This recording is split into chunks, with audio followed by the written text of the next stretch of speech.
Namo Vishnupadaya Krishna Prasthaya Bhutale Srimate Bhaktivedanta Swaminiti Namane Namaste Saraswati Devim Gaudavani Pracharine Nirvishesha Shunyavadi Paschat Yarishatarane Jai Sri Krishna Chaitanya Prabhu Nityananda Shri Advaita Gadadhara Shivasari Gauda Bhakta Vrinda Hare Krishna Krishna Krishna Hare Hare Hare Ram Ram Ram Hare Hare Om Namo Bhagavate Vasudevaya Om Namo Bhagavate Vasudevaya. Om Namo Bhagavate Vasudevaya. Welcome, everybody. We appreciate you being with us and listening to this great discourse about Druva Maharaj.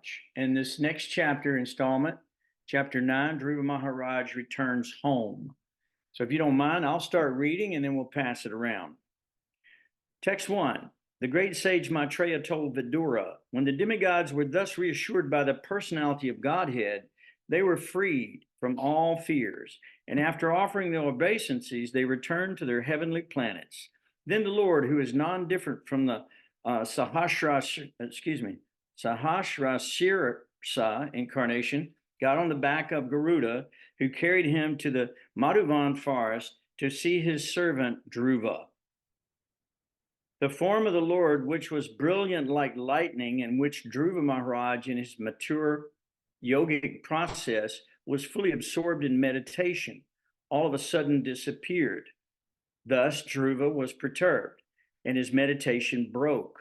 But as soon as he opened his eyes, he saw the Supreme Personality of Godhead personally present, just as he had been seeing the Lord in his heart. When Druva Maharaj saw his Lord just in front of him, he was greatly agitated and offered him obeisances and respect. He fell flat before him like a rod and became absorbed in love of Godhead.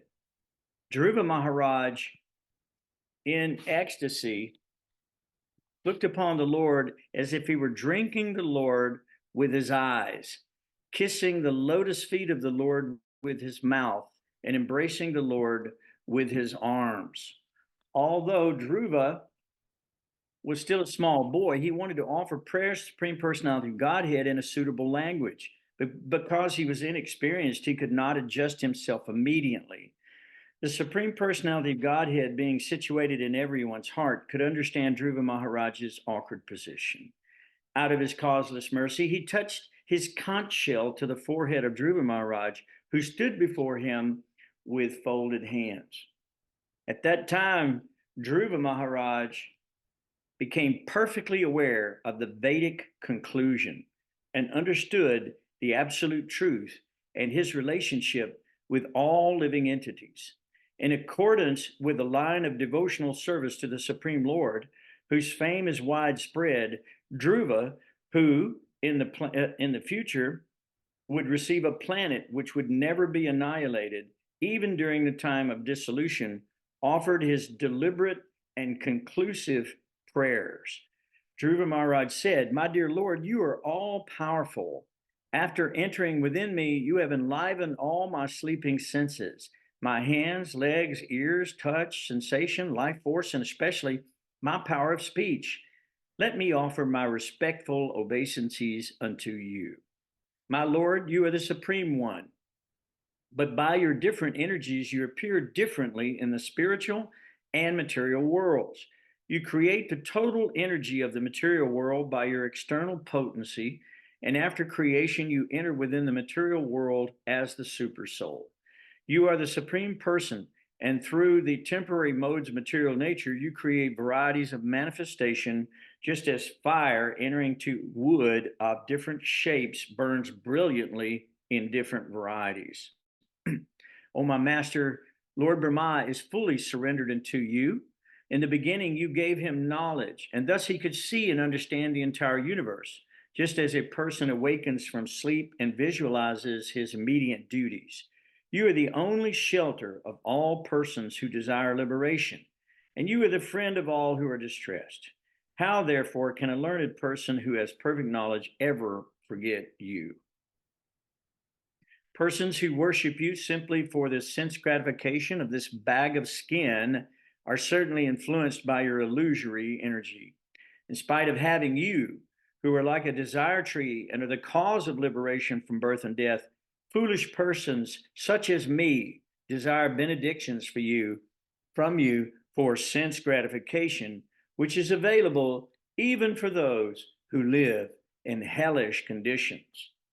My Lord, from the transcendental bliss derived from meditating upon your lotus feet or hearing about your glories from pure devotees is so unlimited that it is far beyond the stage of Brahmananda, wherein one thinks himself merged in the impersonal Brahman as one with the Supreme. Since Brahmananda is also defeated by the transcendental bliss derived from devotional service, then what to speak of the temporary blissfulness of elevating oneself to the heavenly planets, which is ended by the separating sword of time? Although one may be elevated to the heavenly planets, he falls down in due course of time. Druva Maharaj continued, O unlimited Lord, kindly bless me so that I may associate with great devotees who engage in your transcendental loving service constantly as the waves of a river constantly flow. Such transcendental devotees are completely situated in an uncontaminated state of life. By the process of devotional service, I shall surely be able to cross the nescient ocean of material existence, which is filled with the waves of blazing fire-like dangers. It will be very easy for me, for I am becoming mad to hear about your transcendental qualities and pastimes which are eternally existent. O Lord, who have a lotus navel, if a person happens to associate with a devotee whose heart always hankers after your lotus feet, seeking always their fragrance, he is never attached to the material body or in a bodily relationship to offspring, friends, home, wealth, and wife, which are very, very dear to materialistic persons. Indeed, he does not care for them.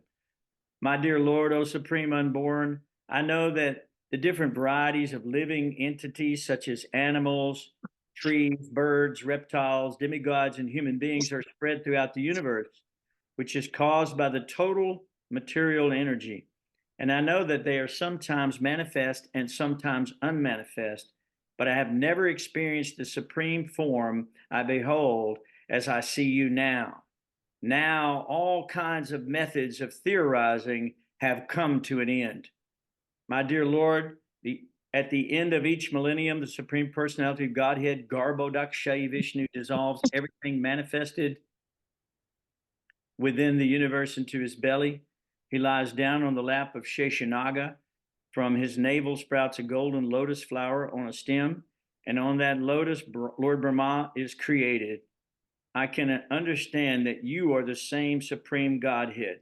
I therefore offer my respectful obeisances unto you. Okay, anybody want to pick up there? I can read, Prabhu. Hare Krishna. Thank you very much, please. My dear Lord, in your impersonal manifestation of Brahman, there are always two opposing elements, knowledge and ignorance. Your multi-energies are continually manifest, but the impersonal Brahman, which is undivided, original, changeless, unlimited, and blissful, is the cause of material manifestation.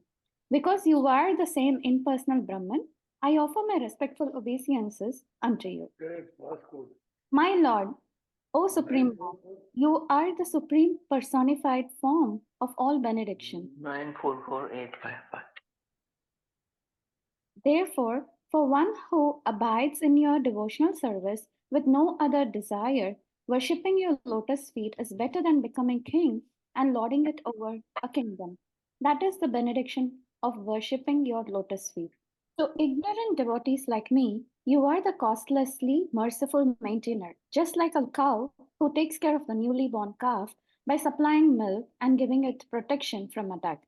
The great sage Maitreya continued, My dear Vidura, when Druva Maharaj, who had good intentions in his heart, finished his prayer, the Supreme Lord, the Personality of Godhead, who is very kind to his devotees and servants, congratulated him, speaking as follows. The Personality of Godhead said, My dear Druva, Son of king, you have executed pious vows, and I also know the desire within your heart. Although your desire is very ambitious and very difficult to fulfill, I shall favor you with its fulfillment. All good fortune unto you. The Supreme Personality of Godhead continued, my dear Dhruva, I shall award you the glowing planet known as the pole star, which will continue to exist even after the dissolution at the end of the millennium. No one has ever ruled this planet, which is surrounded by all the solar systems, planets, and stars. All the luminaries in the sky circumambulate this planet, just as bulls thread around a central pole for the purpose of crushing grains. Keeping the pole star to their right, all the stars inhabited by the great sages like Dharma, Agni, Kashyapa, and Shukra circumambulate this planet, which continues to exist even after the dissolution of all others. After your father goes to the forest and awards you the rule of his kingdom, you will rule continuously the entire world for 36,000 years, and all your senses will continue to be as strong as they are now. You will never become old. The Lord continued, sometime in the future, your brother Uttama will go hunting in the forest, and while absorbed in hunting, he will be killed. Your stepmother, Suruchi, being maddened upon the death of her son, will go to search him out in the forest, but she will be devoured by the forest fire. The Lord continued, I am the heart of all sacrifices. You will be able to perform many great sacrifices and also give great charities. In this way, you will be able to enjoy the blessings of material happiness in this life, and at the time of your death, you will be able to remember me. The personality of Godhead continued, my dear Dhruva, after finishing your material life in this body, you will go to my planet, which is always offered obeisances by the residents of all other planetary systems. It is situated above the planets of seven rishis, and having gone there, you will never have to come back again to this material world.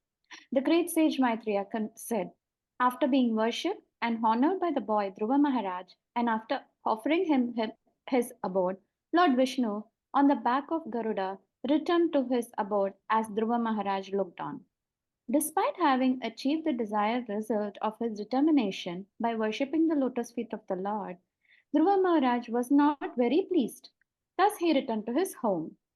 Sri Vidura inquired, my dear Brahmana, the abode of the Lord is very difficult to attain. It can be attained only by pure devotional service, which alone pleases the most affectionate, merciful Lord. Dhruva Maharaj achieved this position even in one life, and he was very wise and conscientious. Why then was he not very pleased? Maitreya answered, Dhruva Maharaj's heart, which was pierced by the arrows of harsh words of his stepmother, was greatly aggrieved, and thus, when he fixed upon his goal of life, he did not forget her misbehavior. He did not demand actual liberation from this material world.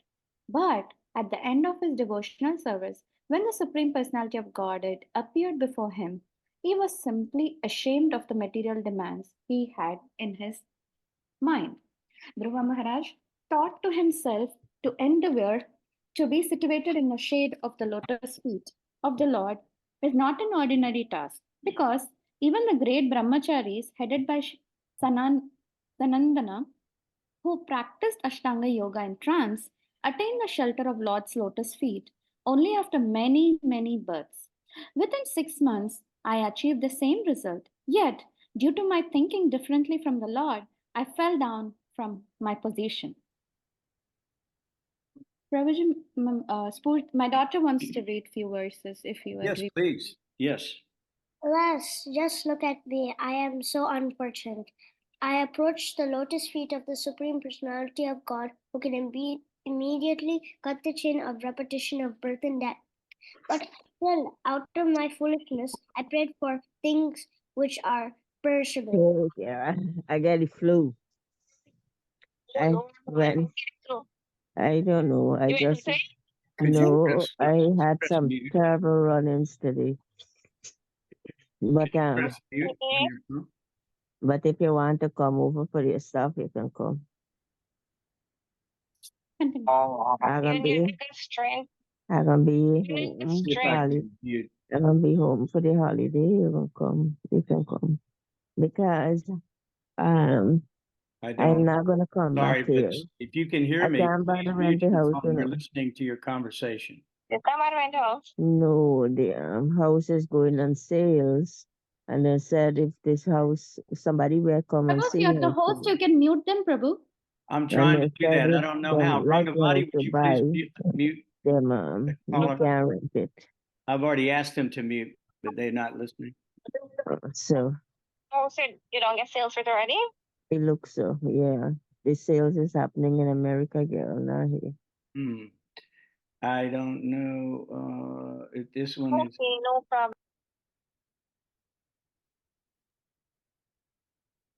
Are you there? Thank you, Mataji. Okay. Hopefully that's better.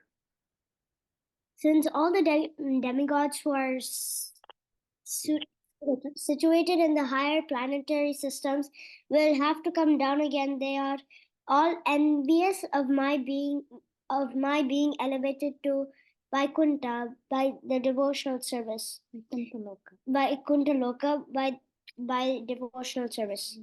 These intolerant demigods has dissipated my intelligence, and only for this reason could I not accept the genuine benediction of the instructions of sage Narada. Druva lamented, I was under the influence of illusory energy, being ignorant of the actual facts. I was sleeping on her lap under a vision of duality. I saw my brother as my enemy, and fondly I lamented within my heart, thinking they are my enemies. It is very difficult to satisfy the Supreme Personality of Godhead. But in my case, although I have satisfied the Supreme Super Soul of the whole universe, I have prayed only for useless things. My activities were exactly like a treatment given to a person who is already dead. Just see how unfortunate I am. For in spite of meeting the Supreme Lord, who can cut one's link with birth and death, I have prayed for the same conditions again. Because of my state of complete foolishness and obesity of pious activities, although the Lord offered me his personal service, I wanted material name, fame, and prosperity. My case is just like that of the poor man who, when he satisfied a great emperor who wanted to give him anything he might ask, out of ignorance asked only a few broken grains of husked rice. The great sage Maitreya continued, my dear Vidura, persons like you, who are pure devotees of the lotus feet of Mukunda, the Supreme Personality of Godhead, who can offer liberation, and who are always attached to the honey of his lotus feet, are always satisfied in serving at the lotus feet of the Lord. In any condition of life, such persons remain satisfied, and thus they never ask the Lord for material prosperity. When King Uttanapada heard that his son Druva was coming back home, as if coming back to life after death, he could not put his faith in this message, for he was doubtful of how it could happen. He considered himself the most rich, and therefore he thought that it was not possible for him to attain such good fortune. Although he could not believe the words of the messenger, he had full faith in the words of the great sage Narada. Thus he was greatly overwhelmed by the news, and he immediately offered the messenger a highly valuable necklace in great satisfaction. The king, Uttanapada, being very eager to see the face of his lost son, mounted a chariot drawn by excellent horses and bedecked with golden filigree.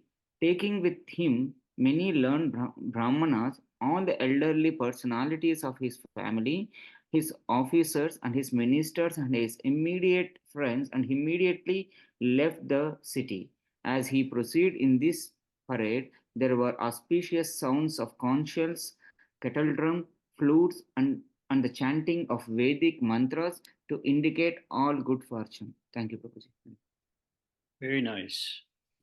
Very, very nicely done. We love having your family here reading this. So nice.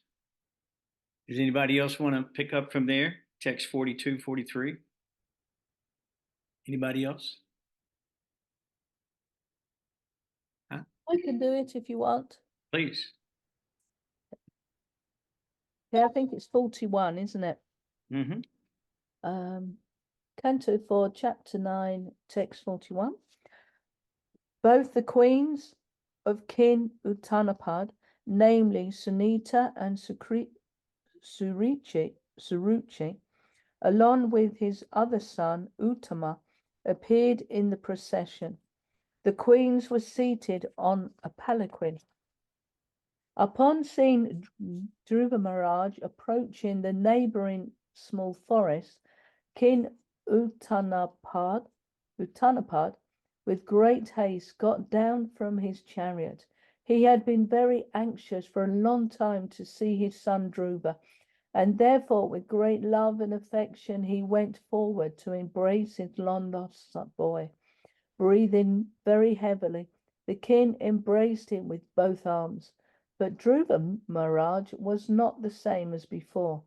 He was completely sanctified by spiritual advancement due to having been touched by the lotus feet of the Supreme Personality of Godhead.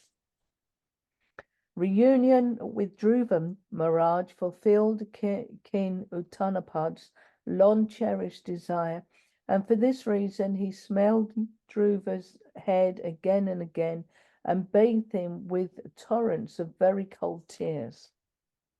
Cold. Yeah. Then Druva Maharaj, the foremost of all nobles, first of all offered his obeisances at the feet of his father, and was honored by his father with various questions. He then bowed his head at the feet of his two mothers. Suruchi, the younger mother of Druva Maharaj, seeing that the innocent boy had fallen at her feet, immediately picked him up, embracing him with her hands, and the tears of feeling, she blessed him with the words, "My dear boy, long may you live." Unto one who has transcendental qualities due to friendly behavior with the Supreme Personality of Godhead, all living entities offer honor, just as water automatically flows down by nature. The two brothers, Uttama and Druva Maharaj, also exchanged their tears. They were overwhelmed by the ecstasy of love and affection, and when they embraced one another, the hair on their bodies stood up.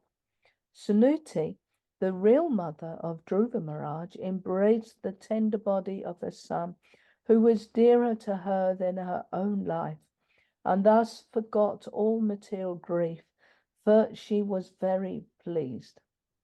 My dear Vidura, Suniti was the mother of a great hero.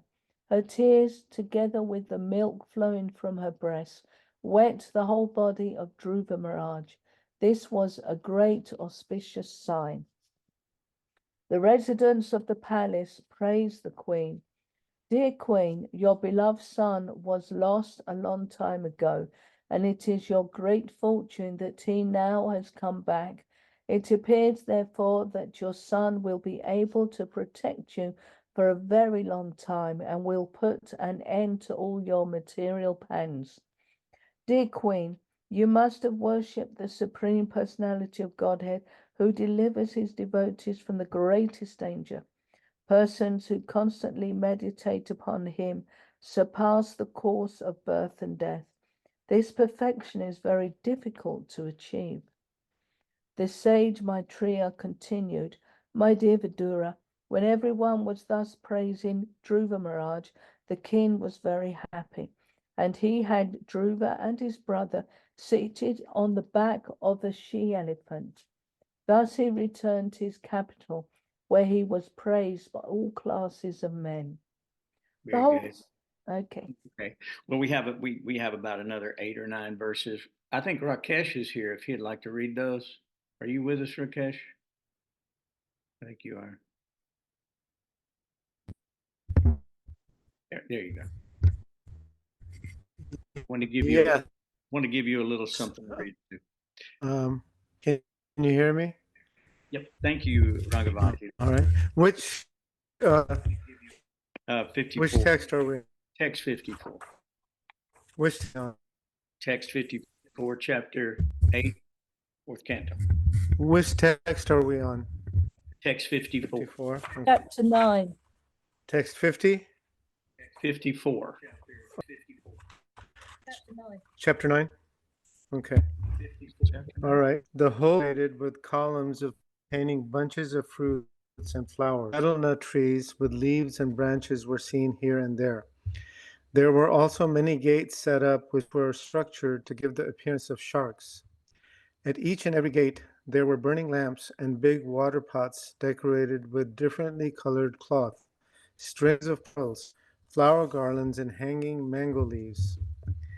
In the capital city there were many palaces, city gates, and surrounding walls, which were already very, very beautiful, and on this occasion all of them were decorated with golden ornaments. The domes of the city palaces glittered, as did the domes of the beautiful airplanes which hovered over the city. All the quadrangles, lanes and streets in the city, and the raised sitting places at the crossings were thoroughly cleansed and sprinkled with sandalwood water. And auspicious grains such as rice and barley, and flowers, fruits, and many other auspicious presentations were scattered all over the city. Thus, as Druva Maharaj passed on the road, from every place in the neighborhood, all the gentle household ladies assembled to see him, and out of maternal affection they offered their blessings, showering him with white mustard seed, barley, curd, water, newly grown grass, fruits, and flowers. In this way, Druva Maharaj, while hearing the pleasing songs sung by the ladies, entered the palace of his father. Druva Maharaj thereafter lived in his father's palace, which had walls bedecked with highly valuable jewels. His affectionate father took particular care of him, and he dwelled in that house just as the demigods live in their palaces in the higher planetary systems. The bedding in the palace was as white as the foam of milk and was very soft. The bedsteads were made of ivory with embellishments of gold, and the chairs, benches, and other sitting places and furniture were made of gold.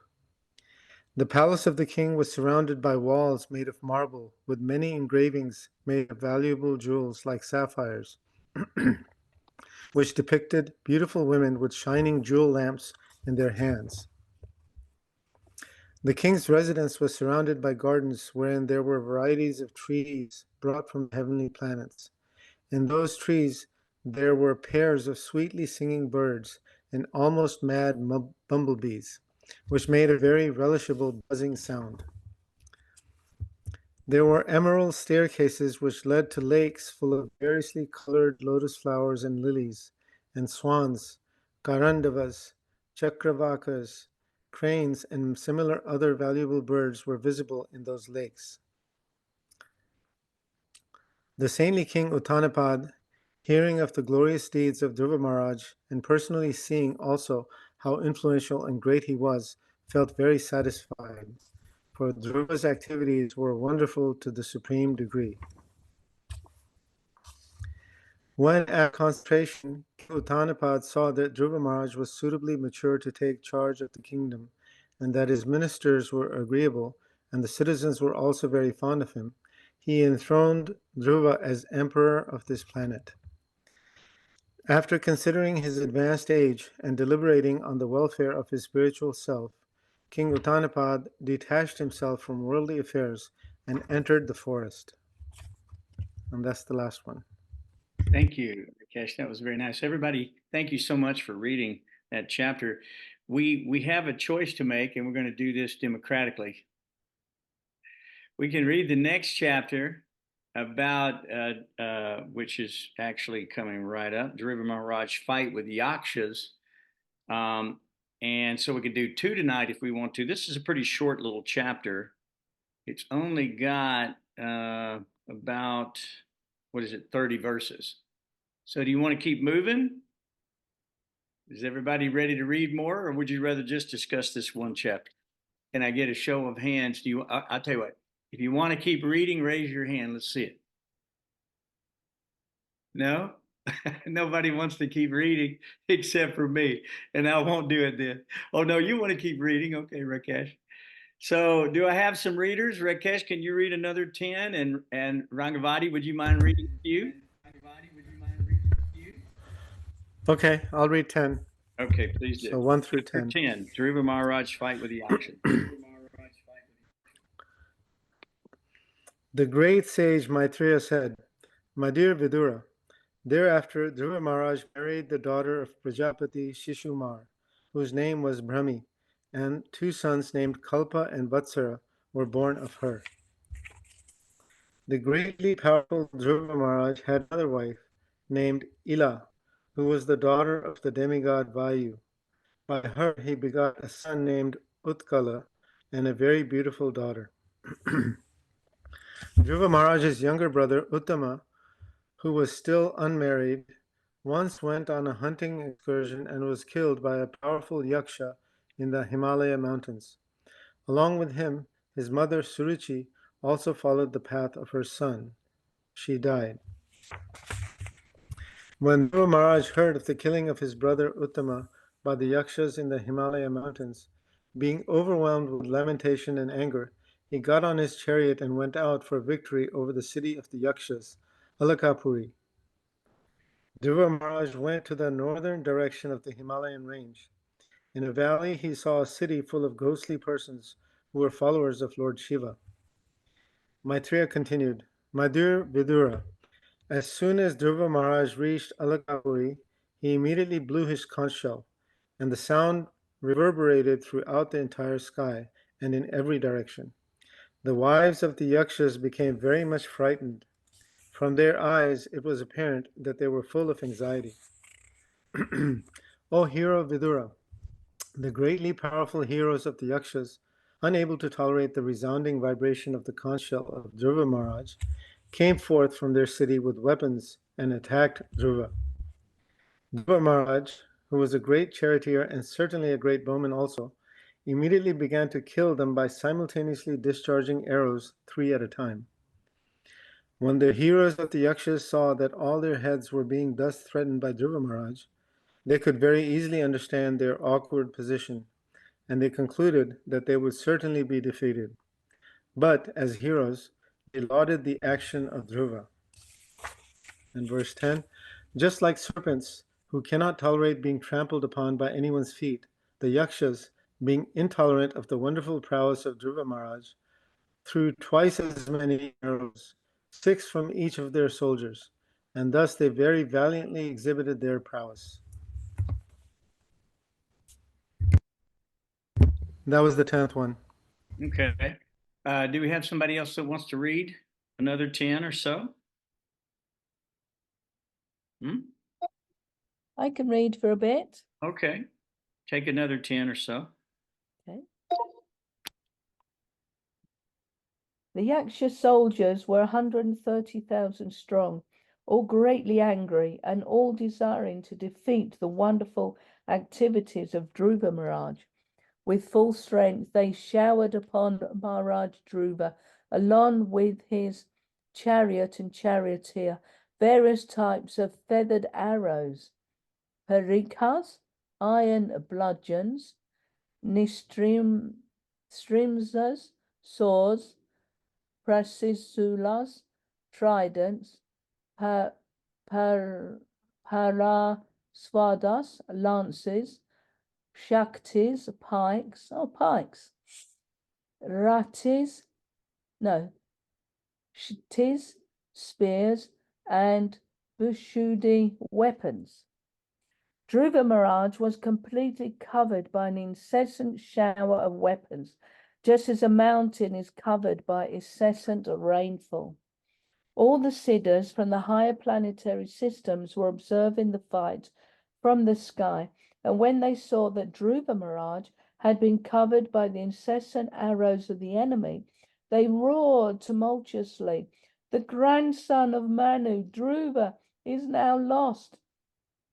They cried that Druva Maharaj was just like the sun, and that now he had set within the ocean of the Yakshas. The Yakshas, being temporarily victorious, exclaimed that they had conquered Druva Maharaj. But in the meantime, Dhruva's chariot suddenly appeared, just as the sun suddenly appears from within foggy mist. Druva Maharaj's bow and arrows twanged and hissed, causing lamentation in the hearts of his enemies. He began to shoot incessant arrows, shattering all their different weapons, just as the blasting wind scatters the assembled clouds in the sky. The sharp arrows released from the bow of Druva Maharaj pierced the shields and bodies of the enemy, like the thunderbolts released by the King of Heaven, which dismantle the bodies of the mountains. The great sage Maitreya continued, "My dear Vidura, the heads of those who were cut to pieces by the arrows of Druva Maharaj were decorated very beautifully with earrings and turbans. The legs of their bodies were as beautiful as golden palm trees. Their arms were decorated with golden bracelets and armlets, and on their heads there were very valuable helmets bedecked with gold. All these ornaments lying on that battlefield were very attractive and could bewilder the mind of a hero. The remaining yakshas, who somehow or other were not killed, had their limbs cut to pieces by the arrows of the great warrior Druva Maharaj. Thus they began to flee, just as elephants flee that defeated by a lion." Shall I continue? My son, If somebody else that would like to read, we have about another 10 verses. Prabhuji, my son will read. Prabhuji, is it okay? Yes, please. Hare Krishna, Prabhuji. Please read. Dhruva Maharaj, the best of human beings, observed that in the great battlefield, not one of the opposing soldiers was left standing with proper weapons. He then desired to see the city of Alakapuri, but he thought to himself, "No one knows the plan of the mystic Yakshas." In the meantime, while Dhruva Maharaj, doubtful of his mystic enemies, was talking with his charioteer, they heard a tremendous sound, as if the whole ocean were there, and they found that the sky, a great dust storm, was coming over them from all directions. Within a moment, the whole sky was overcast with dense clouds, and severe thundering was heard. There was glittering electric lightning and severe rainfall. My dear faultless Vidura, in that rainfall there was blood, mucus, pus, stool, urine, marrow falling heavily before Dhruva Maharaj, and there were chunks of bodies falling from the sky. Next, a great mountain was visible in the sky, and from all directions hailstones fell, along with lances, clubs, swords, iron bludgeons, and great pieces of stone. Dhruva Maharaj also saw many big serpents with angry eyes vomiting forth fire and coming to devour him, along with groups of mad elephants, lions, and tigers. Then, as if it were time for the dissolution of the whole world, the fierce sea with foaming waves and great roaring sounds came forward before him. The demon yakshas are by nature very heinous, and by their demonic power of illusion they can create many strange phenomena to frighten one who is less intelligent. When the great sage heard that Dhruva Maharaj was overpowered by illusory mystic tricks of the demons, they immediately assembled to offer him auspicious encouragement. All the sages said, "Dear Dhruva, O son of King Uttanapada, May the Supreme Personality of God, known as Sharanga Danva, who Sharan Gandava. Sharan Gandava. Sharan Gadanva. Sharang Gadanva. Sharangadanva, who relieves the distress of his devotees, kill all your threatening enemies. The holy name of the Lord is as powerful as the Lord himself. Therefore, simply by chanting and hearing the holy name of the Lord, may many men can be fully protected from fierce death without difficulty. Thus, a devotee is saved. Okay. That's just wonderful. And how old are you? I'm 11, Prabhuji. How much? 11. I couldn't hear. 11, Prabhuji. 11. Okay. Well, you are very, very intelligent and you're very, very well read. And we're very grateful that you're here reading with us. Thank you for that. Very nice job. Very nice job. So excellent, guys. Well, there you go. We got 2 chapters under our belt again. We got about 3 more to go. And the story of Dhruva Maharaj will be told for posterity's sake. Hopefully, this will go in a nice book because Krishna appeared before Dhruva, didn't he? So let me ask you, does anybody have any illuminations or comments or questions or anything you'd like to start out with about this? And we've got another, 15, 20 minutes. So we got enough time for everybody to talk or ask questions if you have any. And if you don't, I've got plenty of stuff to lay on you. You know me. I was thinking, so Lord Krishna, he fulfills all our desires then, because Dhruva Maharaj wanted a kingdom greater than his father's, which he got. So I suppose we do have to be careful what we ask the Lord for, because obviously that wasn't in his best interest. He could have asked for prema or something, or to be engaged, forever in the Lord's devotional service, life after life sort of thing, that sort of blessing. Yeah, they say be careful what you ask for, you just might get it. So Dhruva got it, but he did pay the penance to get it, right? So in Bhagavad Gita, Krishna says, what is it? Penance, charity, austerity, like that should never be given up and should be done at all times. So Dhruva Maharaj, this small boy, went and performed great austerity in the forest, as he was told by his mother, Suniti. She told him because Saruchi had really offended him. He was trying to get on his father, Uttanapad's lap, and he was rejected by his father in favor of the other child, Uttama, right? So what happened was the mother scolded him and said, do you not realize you were not born from my womb? That if you expect to ever achieve the throne or sit on the lap of your father, you would have to perform unlimited penances and austerities, worshiping the Lord. And she explained the way that he would have to go to the forest and do all this. And then he would have to take another birth and be born from her womb to be able to ever sit on her father's lap. So she was pretty puffed up, right? And so Druva was born in a what? Family? He was Kshatriya. He was born a Kshatriya. So Kshatriyas take this stuff pretty seriously, don't they? Because they're here to protect us. The Kshatriya, the administrative class, is to protect the Brahmins and the Vaishyas and the Sudras in society. So Druva took it very seriously, and he ran to his mother, and he was affected. He was shaking and crying and angry. And his mother heard, and she couldn't find any relief from those words, those harsh words of Saruchi.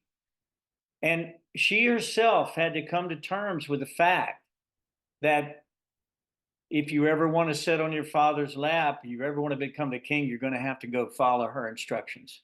So even though Saruchi did it out of kind of envious way and very prideful way, the instruction was actually appropriate. And Druva did leave and went to the forest, right? So we're reading those stories. There's so much here in these chapters that we could talk about And it becomes enlightening to us to see. This is a story of a great devotee of the Lord who had an impetus that is fairly unusual, right? I mean, his impetus was actually out of anger.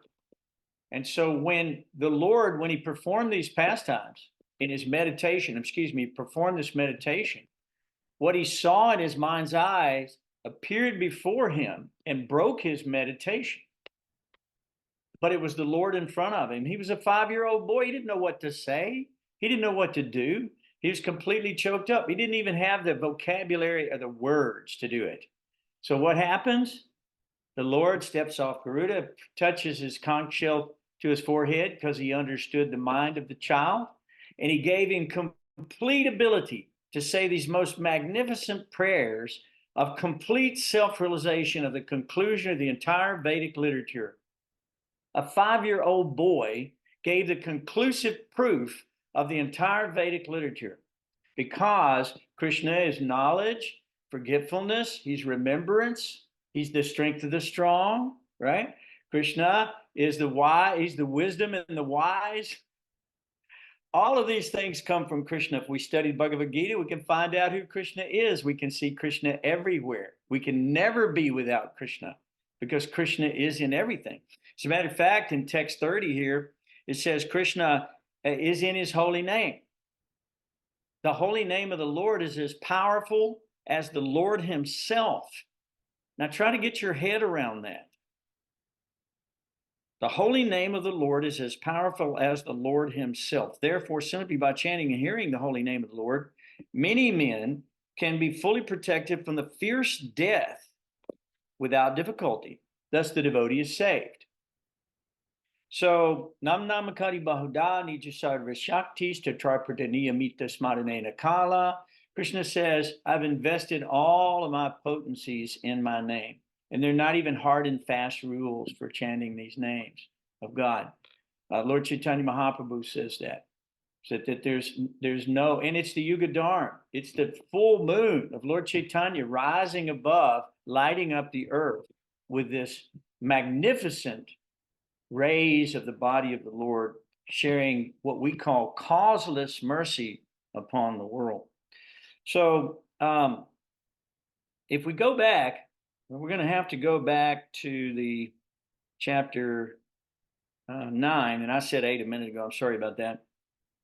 I was stuck on Druva leaving for the forest, not returning home. So if we go back to that and we look at the first 3 verses,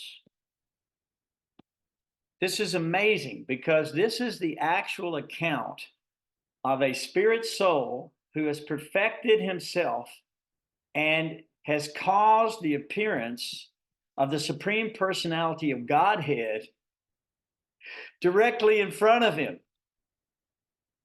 Now try to imagine what this must be like. I mean, this is just an incredible story. Where do you get stories like this?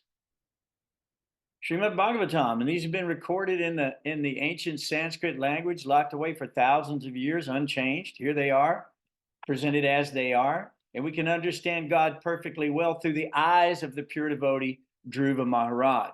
Actually, Druva wasn't totally pure, right? Why? He wanted something material. He wanted something from the Lord material. And it was in spite of him being humiliated by his mother. So it says here, when Druva saw his Lord just in front of him, this was after he had, meditated on the Lord, and he saw the Lord just as exactly as he had been seeing him in his heart and his mind's eye. And it said he was greatly agitated and offered him obeisances and respects. He fell flat before him like a rod and became absorbed in love of Godhead. Wow.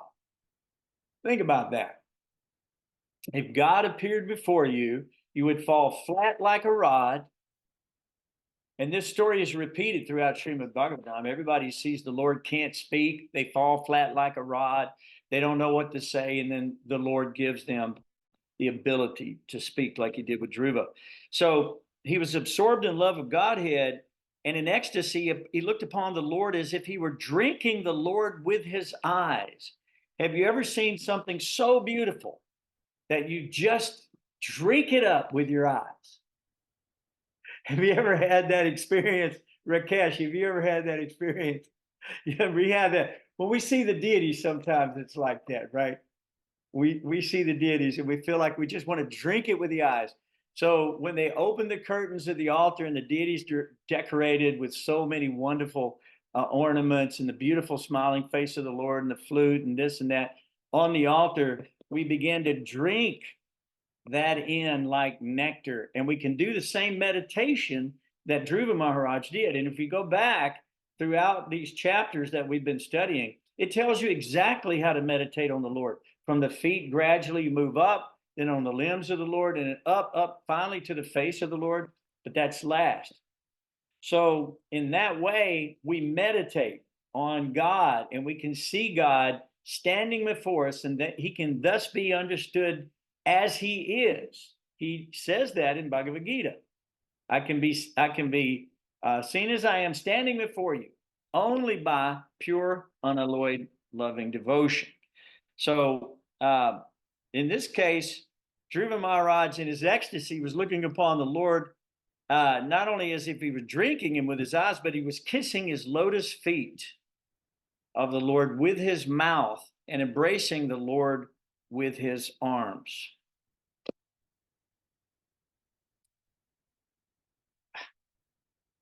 I mean, that's strong. That is, I don't know how much more you need there, you know? I mean, that's what we should do. We should follow in the footsteps of Druva Maharaj. We should, if we don't have the deities, we can think about the deities like Druva did out in the forest in this place. He talks about how you can even create a deity, you know, from clay and various earthen things, and then offer things to the Lord, flowers, fruit. We have to understand that God is a person. Even if you experience what's called Brahmananda, or the impersonal merging of the soul with the light of God's body, yes, it's a state of happiness. Yes, but the soul has to be active. Krishna says in Bhagavad Gita, one cannot be still. Not even for a moment can you become inactive. We're active. So we have to practice Sanatana Dharma, the eternal function of the soul, which is to give everything back to God. Everything is being given to us by God. The breath we breathe, the eyes we see with, the digestive power, the strength that we have, the house we live in, the earth, the smells, the fragrances, the food. Think about it. The light of the sun and the moon, all of these things, the knowledge that you have, the intelligence that you have, these are great gifts from Krishna to you directly to be used in a reciprocal loving relationship called rasa. We're going to do a festival at the end of the year. Rangavati booked it. She's always doing something like that. And we're going to Prabhupada Village. Oh, you guys over in North Carolina ought to come up for that. That would be fun. I don't know, if you're over in North Carolina, you should come over to Prabhupada Village in October. We'll send you the flyer. It's called Five Rasa Festival. And it's in honor of those rasas that we have with the Lord, which are, right, neutrality, servitorship, friendship, parental, right, and conjugal. So these are relationships that we can have with the Lord. And those need to be, you can see that the Lord will reveal your particular rasa when you become fully self-realized. So the goal to become fully self-realized has to be paramount. The study of these shastras, the association with the Vaishnavas, the taking only of food offered to the Lord, seeing the deity in the temple, always remembering the Lord, praying to the Lord, chanting the Lord's holy names, engaging oneself in service to the Lord or to the Vaishnavas, giving in charity to the Lord, seeing everything in your life as a complete sacrifice to the Lord. This is how Druva lived. So in the very end, Druva goes back home, back to Godhead. It talks about it. But it says, when the Lord, he was a little boy. So Druva didn't know what to say, didn't know what to do. So when the Lord touched his head with the conch shell, he became completely enlightened at that moment and then was able to understand the conclusion of the Vedas. So became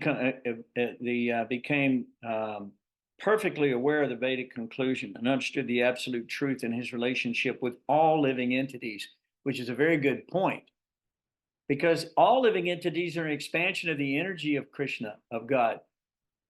And so they are one yet different. Chinta beta beta tattva. That's the philosophy. We're one yet different from the Lord. And that difference causes us that we have that free will, and that free will is what either binds us to the material world or liberates us again to the spiritual world, how we decide to use our own free will. So he explained that the Lord benedicted him because he could understand his mind. He gave him the pole star, which everything circumambulates in the universe, which I guess had never been occupied before, and was not to be dissolved at the time of dissolution. So this was a gift that the Lord gave to this nice young devotee because he could understand his mind and his sincerity. So even as a child, if we are sincere and if our devotion is strong enough, the Lord will come to us and he will benedict you with your heart's desire.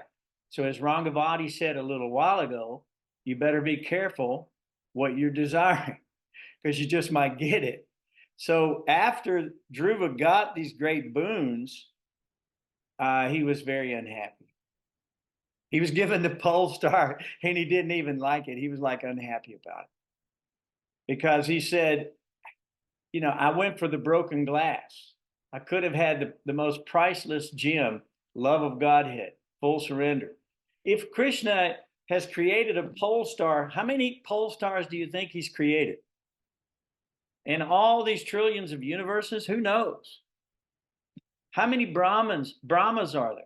We know that in the pastime in Krishna book, where Brahma comes to the door to see Krishna in Dwarka, right? And he says, the doorman comes, he's telling Brahma's here. So he goes back to tell Krishna that Brahma's here, and the doorman comes back and he asked Brahma, which one? And Brahma's like, what do you mean? I'm Brahma. Which one do you mean? He said, oh, how many heads do you have? He says, 4. So Krishna invited all the Brahmas to come, and many of them had tens of thousands of heads. And Brahma began to realize how truly insignificant he was in the sight of the Lord. So these stories, everything Krishna does is to put us in our true place as servants. We are masters of nothing. The biggest servants are the greatest masters. Prabhupada, our prayer to Prabhupada is that we pray to you because you sit at the feet of the master, right? So that's the idea. He does not see himself as a master. He gives everything up the line and he doesn't keep it for himself.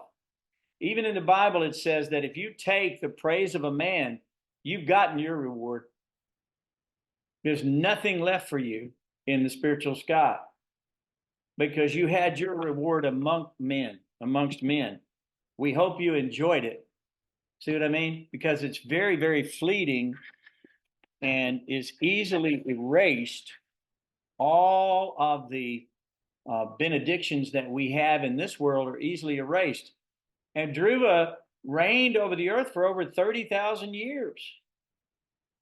So think about that. And Uttanapad was his father. At the very end, he finally realized Druva had it together. He left for the forest to go meditate on Krishna and transfer himself back to the spiritual world. This is our duty. It's our obligation. It's our purpose. It's our function. It's our true mission. And nothing else should be our priority. Nothing. I mean, nothing, because whatever you have here will be lost. The only way you can keep it is by giving it back to Krishna before the end. If you give it back to Krishna before the end, then it becomes your greatest boon. But if you try to hang on it with your clinging dead hands, you'll lose it anyway. So if we offer everything back to to the Lord, then we will be happy and the Lord will be happy and the cycle of sacrifice will be complete. And if that cycle of sacrifice is complete, then we are going home back to Godhead, because there's no karma to come back here to suffer or enjoy. So let me pull this up while we're talking, guys. And if there's any comments, I'm just going to continue talking until somebody stops me. You know how I do. There's plenty to talk about in this chapter, I promise you. I was wondering what rasa Druva Maharaj is in, because he embraced the Lord. I mean, obviously, if the Lord appeared before us, or like in deity form even, we don't go and embrace him, do we? Well, I think that the Lord, Rasa he is. keep in mind that he was a child. So to go grab the parent or to grab a father figure, he was trying to get on his father's lap in the story, right? So I think he was in servitude. Dasaras. I think he was in servitude. And I just think because he was a small child, he had inclinations to want to do that with a parent. The first thing that happens is when you see your parent, if you're a child, you're going to run to your parent, you're going to grab them, you're going to hold on to them. You know how that goes. So, so there's a few things here that I will put forward to you guys that I would like you to think about. If we think about the philosophy that Druva is talking about in these chapters, okay? And we can see that Druva was affected by the insult of Suruchi and by his father's neglect. We can see that. We can also understand that he was affected by that, so much so that it caused him to do this incredible austerity at such a young age. But it empowered him. And so when he came back to see his father, he had changed. He had been in the presence of the personality of Godhead. He'd been touched by God. He was fully self-realized. He was completely cognizant of his nature and detached from all material things, including family. So the father and the mother doting all over him and worried about it, but they could see that he has changed, that he had become a different person and gradually become qualified to rule the kingdom. So Krishna says in the Bhagavad Gita, and I think this is pertinent. So he says that the Supreme Person in the knowledge of the Absolute chapter 7, he says, the Supreme Personality of Godhead said, now hear, O son of Prita, how by practicing yoga in full consciousness of me, with mind attached to me, you can know me in full, free from doubt. This is what Druva did. This is what he did. And you can do it too, if you follow in the footsteps of Druva. And then the Lord will come and he will reveal, he says in this chapter, declare to you in full this knowledge, both phenomenal and numinous. Thus being known, nothing further shall remain for you to know. So Druva didn't need to know anything else. He came to the conclusion of the Vedic literatures, which is full surrender. And at the end of Bhagavad Gita, Krishna says that too. He says, just surrender to me, abandon all varieties of so-called division and philosophies in this world, and so-called man-made religions which have a beginning and have an end, and just surrender to me. Don't worry, I'll protect you. Do not worry. There's nothing for you to worry about ever again. You almost enter the state of a small child, just like it says in the Bible that one must become like a small child, right? So that's to enter the kingdom of God, to enter the kingdom of heaven. But Prahlad Maharaj was a small child too. And so we see there in their innocent nature, Krishna is very pleased. He's very, very pleased. So and Krishna goes on to say in this chapter that out of thousands, many thousands, who try to endeavor for perfection,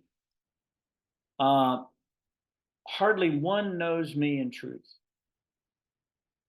Hardly one. So everywhere we look, I mean, we go out to do this kirtan and we go all this. We see these people whose minds are many branched. They're divided. They want to come together. They're seeking oneness. But because they're in different camps or different philosophies or different sectarian consciousness, there's always an argument, even over petty things, Prabhupada says in the beginning of the Bhagavatam. He said, but there's a desire for oneness. But without the Ivam Parampara Praptam, Imam Rajarsiyo Vidu, Sakalena Mahata, Yoga Nashta Parantapa, without the supreme science being received through the disciplic succession, and without the saintly kings understanding it in that way, and then disseminating it to the people correctly, the chain appears to be broken. The succession is broken, and the science is lost again and again and again and again.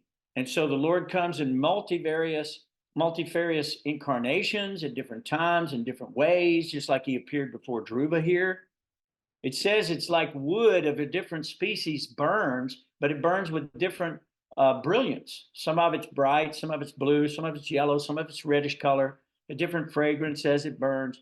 So in the same way, if we don't understand God correctly through the parampara, then we will not find ourselves coming to the conclusive truth that Druva Maharaj came to. So we have to follow in these footsteps.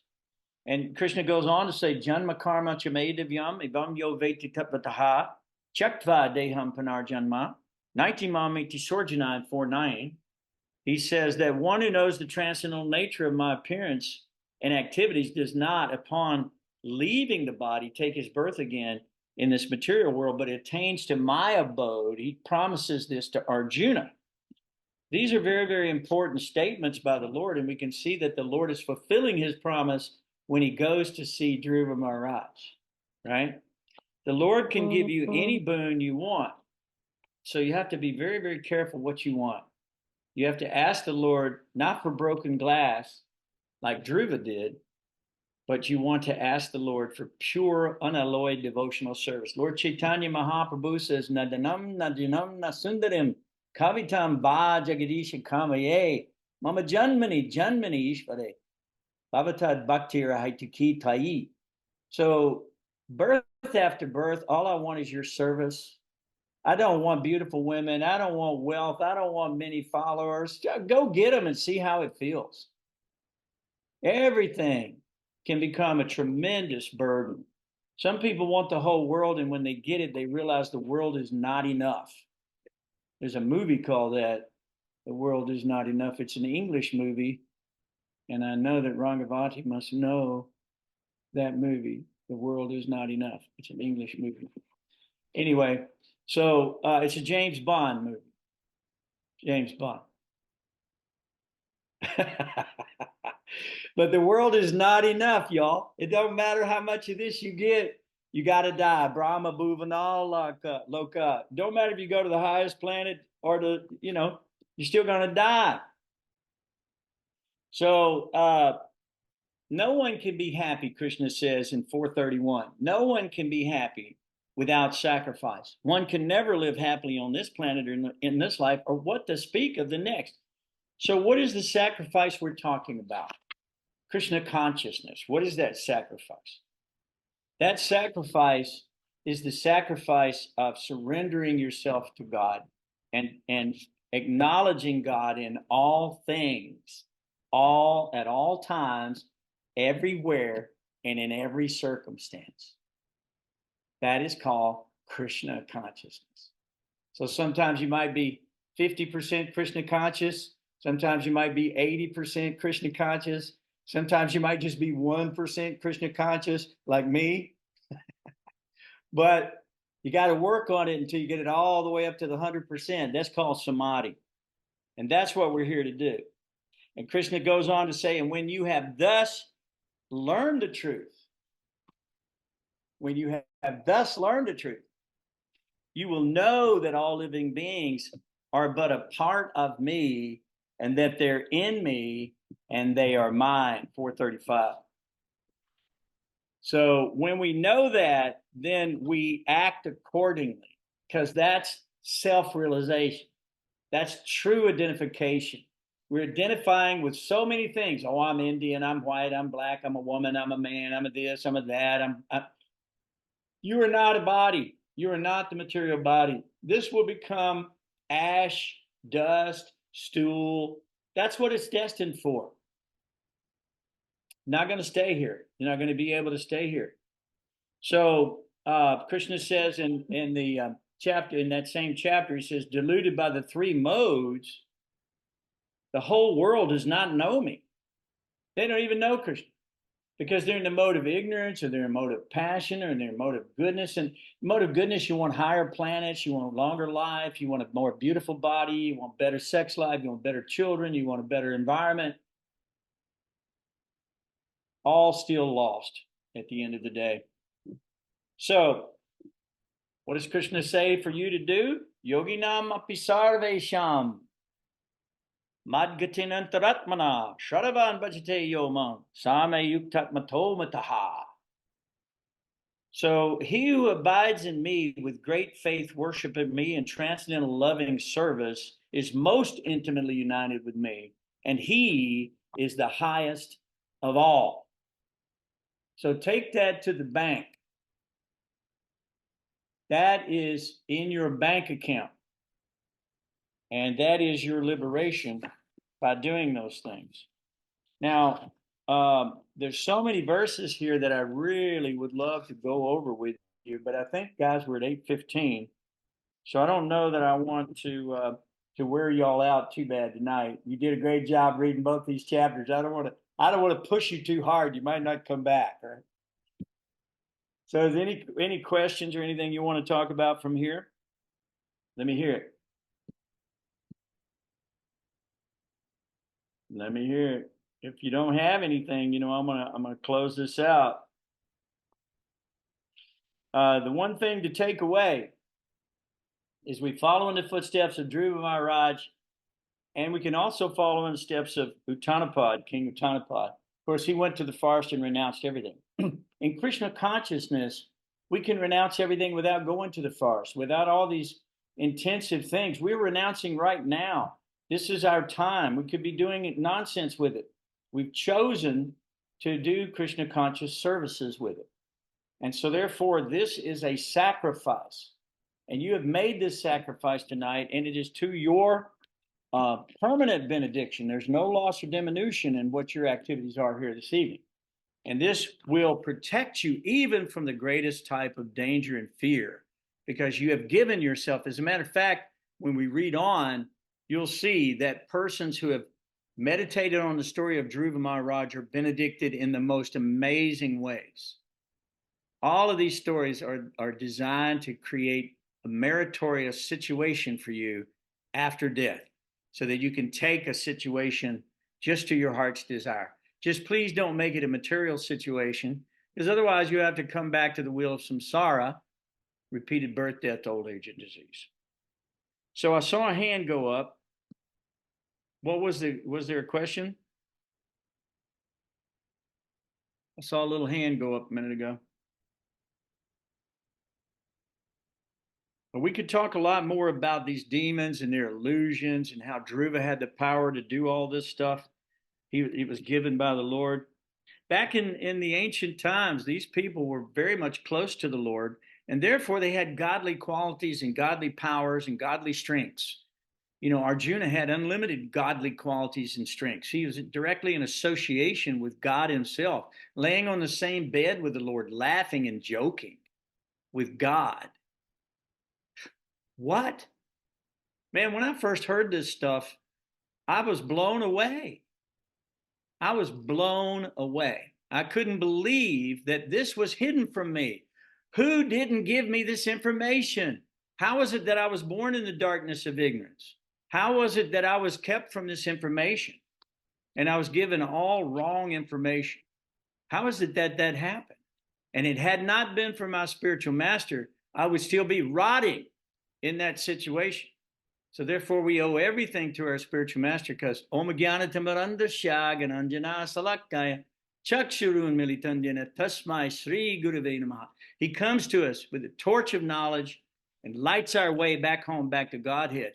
Literally pulls us, drags us back home, back to Godhead. And we go screaming and hollering the whole way. We think it's better here somehow. We don't understand, do we?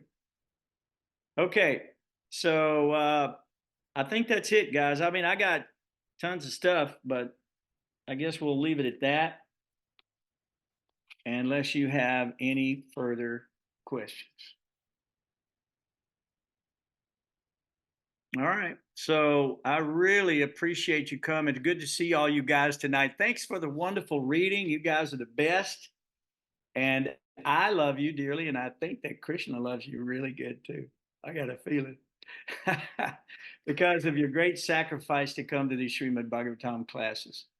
So thanks for coming, and we'll see you next week. We're going to finish up the story of Druva, and we have many more of these wonderful appearances of the Supreme Personality of Godhead before his pure devotees. And we will stand in awe of Druva's austerity and his realization and his dedication to the Supreme Personality. Okay? Yeah, I'm going thank to you go so much. ahead and end. Is that okay? Thank you so much. Thank you, guys. Appreciate you being here. What good reading tonight. That was really good. We got to have that every time. Oh, he's good, man. He is real good. Okay, I'll see you next time, guys. I'm going to go ahead and end. Hare Krishna. Hare Thank you, Krishna. Prabhu. Hare Hari Hari Bol.